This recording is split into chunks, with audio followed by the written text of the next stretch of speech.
Oke, terkadang kita suka malas mungkin mengurusi detail insurance atau asuransi karena mungkin entah terlalu ribet bertele-tele atau ya udahlah ya gampang percaya aja dengan agentnya. Tapi adalah hak dan kewajiban kita juga sebagai nasabah untuk cek-recek lagi nih secara rinci, secara detail, benefit apa sih yang akan kita dapat atas premi yang kita setor setiap bulannya.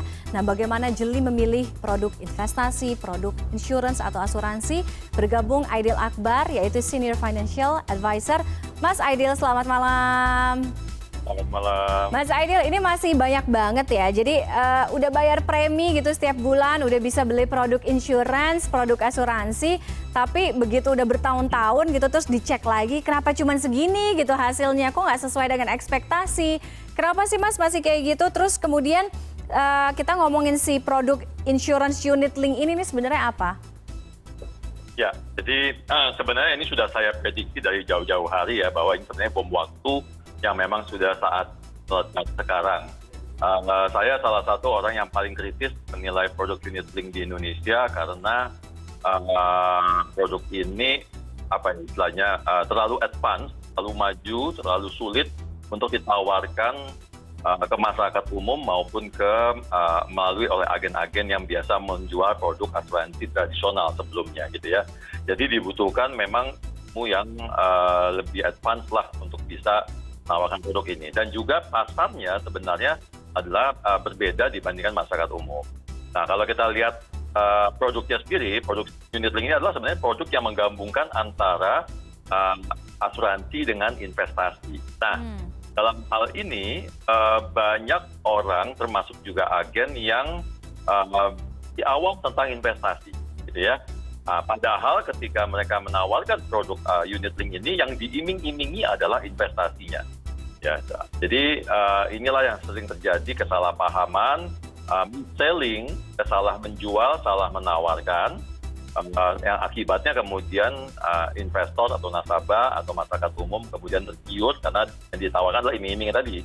Ya, kemudian akhirnya mereka beli produk ini dan pada saat mereka sadar itu biasanya sudah terlambat, sudah 5 tahun, sudah 7 tahun, sudah 10 tahun, sudah 12 tahun gitu. Oke, kenapa kalau tadi kan Mas Aidil kan bilang ini kan sebenarnya produk advance gitu ya, tapi kenapa ini yang paling sering ditawarkan oleh agent untuk para nasabahnya? Kalau pada hasil akhirnya tidak sesuai dengan ekspektasi. Ya, kita bicara bisnis nih ya. Saya mencoba untuk netral, tidak menyalahkan siapa-siapa, tapi nanti kita juga akan salahkan semua orang gitu ya, semua stakeholders yang ada di sini. Bahwa kenapa produk ini ditawarkan? Nomor satu udah jelas-jelas bahwa produk ini memberikan benefit yang tinggi kepada agen penjualnya. Jadi benefit itu dalam arti kata bisa berupa komisi, bisa berupa overriding, bisa berupa apa istilahnya conference dan lain sebagainya. Segala macam gimmick-gimmick itu dibebankan atau diberikan cukup besar kepada agen yang bisa menjual unit link karena unit link ini mempunyai biaya yang besar. Nah, pertanyaannya adalah siapa yang menanggung biaya tersebut? Otomatis customer atau nasabahnya. Nah, ini biaya-biaya ini yang kadang-kadang seringkali tidak pernah dikomunikasikan. Seperti tadi pada saat di video kita sebutkan ada biaya yang namanya cost of insurance, ada biaya namanya cost of riders. Nasabah tidak tahu bahwa ternyata asuransinya dibayarnya seumur hidup. Karena agen biasanya hanya bilang bahwa bayar premi 5 tahun, 10 tahun selesai. Betul. Nasabah bayar premi 5 tahun ke perusahaan asuransi. Tapi selama asuransi produknya masih hidup, kalau kita belinya sampai dengan usia 90 tahun terus 99 tahun, maka selama itulah akan bayar premi. Nah, dari mana bayar preminya? Dari tabungan kita, dari investasi kita yang dipotong setiap bulan. Nah, ini tidak pernah dijelaskan atau jarang sekali agen yang mau menjelaskan secara terbuka tentang hal ini. Oke. Mas, kalau unit link ini kan gabungan kan? Gabungan antara insurance atau perlindungan dengan investasi gitu ya? Ya, oke, betul. Ini juga harus jadi catatan nih buat kita-kita yang mau ambil produk insurance gitu. Jadi memang harus dibedain kalau misalnya mau invest ya invest aja, jangan digabung sama insurance atau proteksi gitu. Ya, ini betul. Makanya kami sebagai penyedia keuangan dari dahulu kala, saya bahkan sempat bikin bukunya Mbak Tiffany. Saya tulis buku itu tahun 2010 atau tahun 2012 ya. Judulnya Shocking Unit Link, bukunya sudah nggak ada di di publik ya udah habis gitu ya. Nah, di situ saya katakan bahwa ketika kita menggunakan produk keuangan, selalu gunakan produk keuangan sebagai produk aslinya. Nah, asuransi adalah produk aslinya sebagai proteksi. Jangan kemudian kita bingung menggunakan asuransi sebagai investasi. Nah, ini yang terjadi, gitu ya.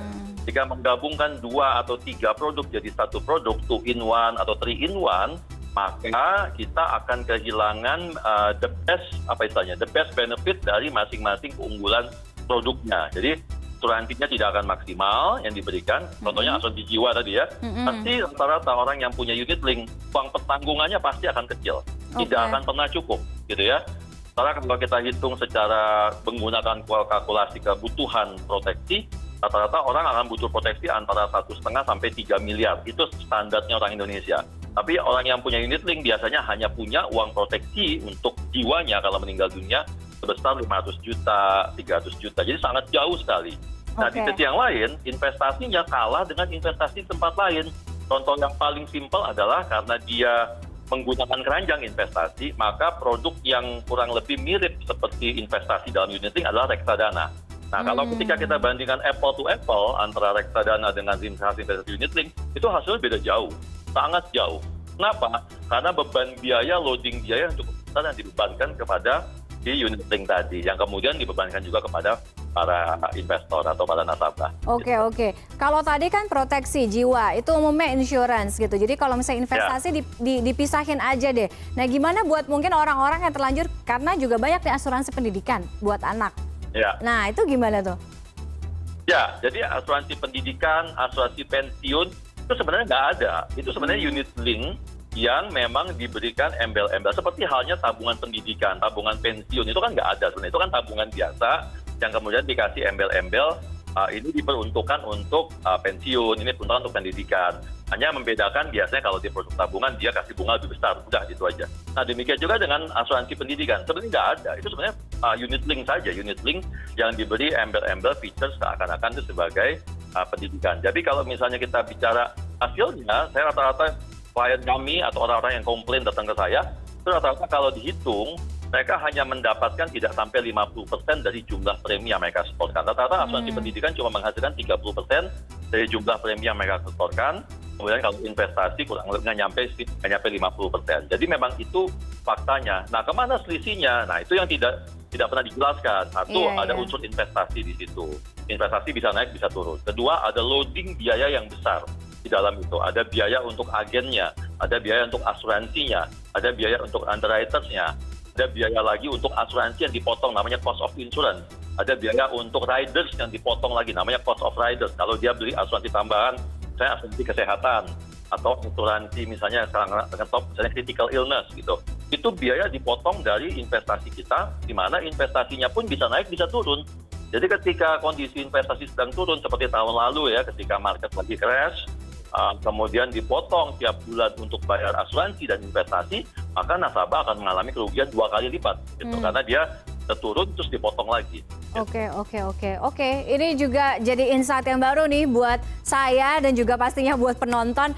Jadi memang harus lebih jeli lagi, lebih detail lagi, lebih cerewet lagi kalau beli produk asuransi, dan paling penting harus dibedain, harus dipisahin produk insurance dengan investasi itu tadi ya. Terima kasih Mas Aidil Akbar sudah bergabung dengan CNN Indonesia Connected malam hari ini. Selamat malam. Selamat malam.